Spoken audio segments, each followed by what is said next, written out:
Welcome to Business Purpose and Clarity with Petri. I'm your host. We talk about startup life, insights, practical tips, mistakes, failures, and everything between.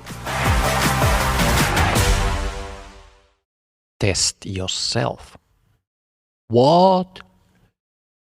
Yeah.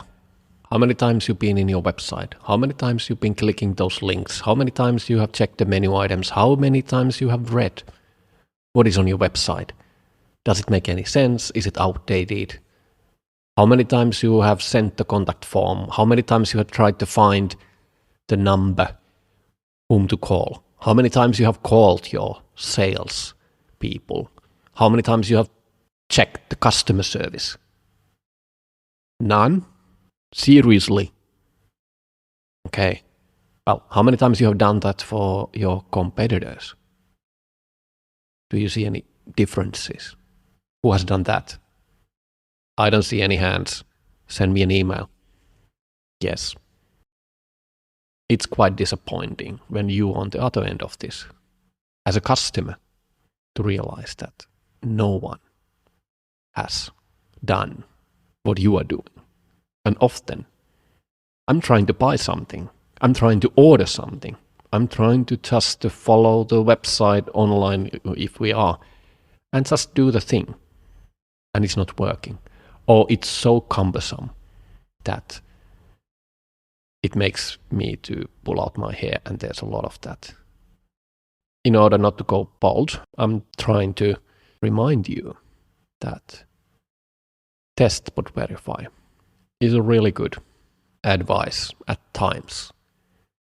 It's a very good way also to see what's on the market. It's a very good way to know firsthand, to have experience, because it's completely different to do something than just hear about it or tell something and somebody has done something. You can cut so much BS. You can question so much. You have so many ideas, critique, whatnot, when you have done something firsthand. You know the feeling when you're asking around about ideas and nobody raises hand and there's nothing coming. But when you propose something, the critique starts to fly, and there's so many ways and whys it cannot be done, or it's impossible. Yeah. Doing something first, gaining experience, helps.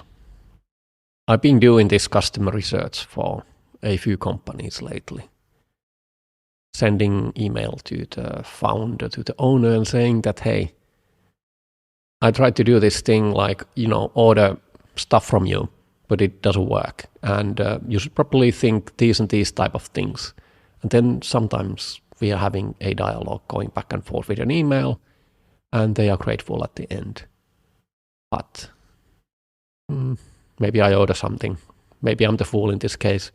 But nevertheless, doing it again, expecting that things have changed. And sometimes they have. But the problem is somewhere else, a bit further along the line. This experience thing can also be used in another way. If you don't really know which direction to go, you could just fool around, play around, push your limits, test, and gain the first-hand experience. Like the other day, I was talking with some entrepreneurs and they didn't really have experience on some marketing channels. So I set a challenge. Make a new account, sign up.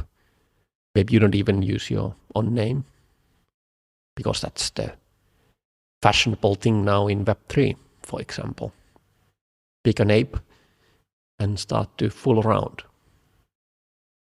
Doing things the same way like everybody else will give the same results, which are not really good. So that's also the way to get some unique, new approaches to the things. Who are the best persons really do something great, new. They tend to be the ones who actually come up with the idea, who have the vision and who has the passion. Founders. I'm looking at you. Virtually anyway. You may need to lead. You may need to show the way. You may need to be the bold ones. And I do hear the objections on the back. I don't have the time. Too many things to do. Priorities. It's not for me.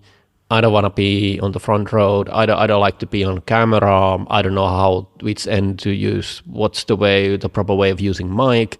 I don't like my voice. Blah, blah, blah, blah, blah, blah. Only excuses. Guess what? Get over it. Because other founders are already practicing.